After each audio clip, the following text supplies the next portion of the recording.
അസ്സലാമു അലൈക്കും വറഹ്മത്തുള്ളാഹി വബറകാതുഹു. ബിസ്മില്ലാഹിർ റഹ്മാനിർ റഹീം. അൽഹംദുലില്ലാഹി റബ്ബിൽ ആലമീൻ.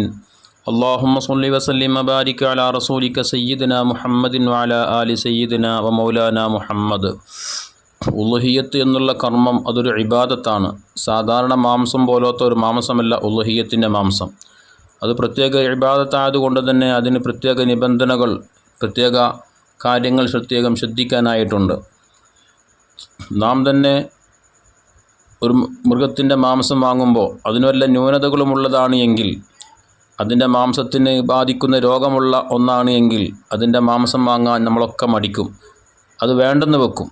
കാരണം ന്യൂനതയുള്ളത് അതൊരിക്കലും ഒരു മനുഷ്യൻ വാങ്ങി കഴിക്കുക എന്നുള്ളതില്ല. എന്നതുപോലെ ഉളുഹിയ്യത്ത് എന്നുള്ള അള്ളാഹുവിൻ്റെ പ്രീതി ആഗ്രഹിച്ചുകൊണ്ട്, അള്ളാഹുവിൻ്റെ ഇഷ്ടം ആഗ്രഹിച്ചുകൊണ്ട് നാം ചെയ്യപ്പെടുന്നൊരു ഇബാദത്തായതുകൊണ്ട് തന്നെ ഉളുഹിയ്യത്തിന് വേണ്ടി നൽകപ്പെടുന്ന മൃഗം അത് ഏറ്റവും നല്ലതായിരിക്കണം. നല്ല കാണാൻ ഭംഗിയുള്ള, നല്ല ആരോഗ്യമുള്ള, ഒരു രോഗവുമില്ലാത്ത, മുടന്തോ അതല്ലെങ്കിൽ കോങ്കണ്ണോ പോലുള്ള ന്യൂനതകളൊന്നുമില്ലാത്ത, എല്ലാ നിലക്കും നല്ലതാവുക എന്നുള്ളത് ഏറ്റവും പ്രധാനപ്പെട്ട ഒന്നാണ്.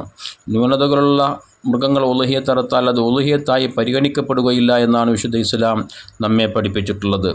അതുപോലെ തന്നെ ഉളുഹിയ്യത്തിൻ്റെ മാംസം അതൊരു പ്രത്യേക ഇബാദത്തായതുകൊണ്ട് തന്നെ അത് അമുസ്ലിമീങ്ങളാകുന്ന ആളുകൾക്ക് നൽകാൻ വിശുദ്ധ ഇസ്ലാം നമുക്ക് അനുവാദം നൽകിയിട്ടില്ല. എന്തിനേറെ, മുസ്ലിമീങ്ങളിൽ നിന്ന് സമ്പന്നർക്ക് ഉളുഹിയ്യത്തിൻ്റെ മൃഗം പാവപ്പെട്ടവർക്ക് നൽകുന്നത് പോലെ സ്വതക്കയായി നൽകാനും നമുക്ക് അനുവാദം നൽകിയിട്ടില്ല.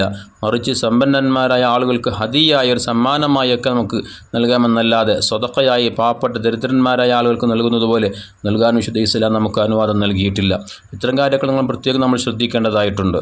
മഹാനായ ഇമാം അബൂ ദാവൂദ് റളിയല്ലാഹു അൻഹു ബഹുമാനപ്പെട്ട ബറാ ഇബ്നു ആസിബ് റളിയല്ലാഹു അൻഹുവിനെ തൊട്ട് നിവേദനം ചെയ്യുന്ന ഹദീസിൽ ഹബീബായ മുത്തുനബി സല്ലല്ലാഹു അലൈഹി വസല്ലം തങ്ങൾ പറഞ്ഞതായി കാണാം, അർബഉൻ, 4 മൃഗങ്ങൾ ലാ തജൂസു ഫിൽ അലാഹി, അത് ഉളുഹിയ്യത്തിന് പറ്റൂല. 4 ന്യൂനതകളുള്ള മൃഗങ്ങൾ അത് ഉളുഹിയ്യത്ത് അറുക്കാൻ പറ്റൂല, ഉളുഹിയ്യത്തായി പരിഗണിക്കപ്പെടുകയില്ല. ഏതൊക്കെയാണ് 4 ന്യൂനതകൾ? ഒന്നാൽ ഔറാഉൽ ബയ്യിൻ ഔറുഹ, വ്യക്തമായ കോങ്കണ്ണുള്ളത്, ഒരു കണ്ണിനോ അല്ലെങ്കിൽ 2 കണ്ണിനോ കോങ്കണ്ണുള്ള മൃഗം, അതൊരു ന്യൂനതയാണ്. കാണുമ്പോൾ തന്നെ അതൊരു ബോറായി, അതിനൊരു ന്യൂനതയായി കാണപ്പെടുന്ന മൃഗമാണ് എങ്കിൽ അത് ഉളുഹിയ്യത്തിന് അറുത്താൽ അത് ഉളുഹിയ്യത്തായി പരിഗണിക്കപ്പെടുകയില്ല. അതുപോലെ തന്നെ വൽ മരീദത്തുൽ ബയ്യിനു മർളുഹ, വ്യക്തമായ രോഗമുള്ളത്, ഏത് രോഗമാവട്ടെ ആ മൃഗത്തിൻ്റെ മാംസത്തിന് കുറവ് വരുത്തുന്ന രൂപത്തിലുള്ള ഏത് രോഗമാണെങ്കിലും അത്തരം രോഗങ്ങളുള്ള മൃഗത്തെ, അത് ചൊറിയാവട്ടെ അതല്ലെങ്കിൽ മുറിവാവട്ടെ മറ്റേത് കാര്യമാവട്ടെ, അതിന് ആ രോഗം കാരണം അതിൻ്റെ മാംസം ചുരുങ്ങിപ്പോകുന്നു, മാംസത്തിന് കുറവ് വരുന്നു, അതെങ്കിൽ അത് ന്യൂനതയായി പരിഗണിക്കപ്പെടുകയും ആ മൃഗത്തെ അറുത്താൽ ഉളുഹിയ്യത്തായി അത് പരിഗണിക്കപ്പെടുകയില്ല എന്ന് വിശുദ്ധ ഇസ്ലാം നമ്മോട് പഠിപ്പിക്കുന്നുണ്ട്. അതുപോലെ തന്നെ വൽ അർജാഉൽ ബയ്യിനുൽ ഉഹ, അത് മുടന്തുള്ള ഒരു മൃഗം, ഒരു കാലിനോ അല്ലെങ്കിൽ 2 കാലിനോ അല്ലെങ്കിൽ പൂർണ്ണമായൊക്കെ മുടന്തുള്ള, സ്വന്തമായി നടക്കാൻ കഴിയാത്ത, ആ മുടന്ത് കാരണം അതിന് സ്വന്തമായി മേഞ്ഞു തിന്നാൻ കഴിയാത്ത രൂപത്തിലുള്ള മുടന്തുള്ള മൃഗമാണോ അതിനെ ഉളുഹിയ്യത്ത് അറുത്താൽ സ്വഹീഹാകുകയില്ല.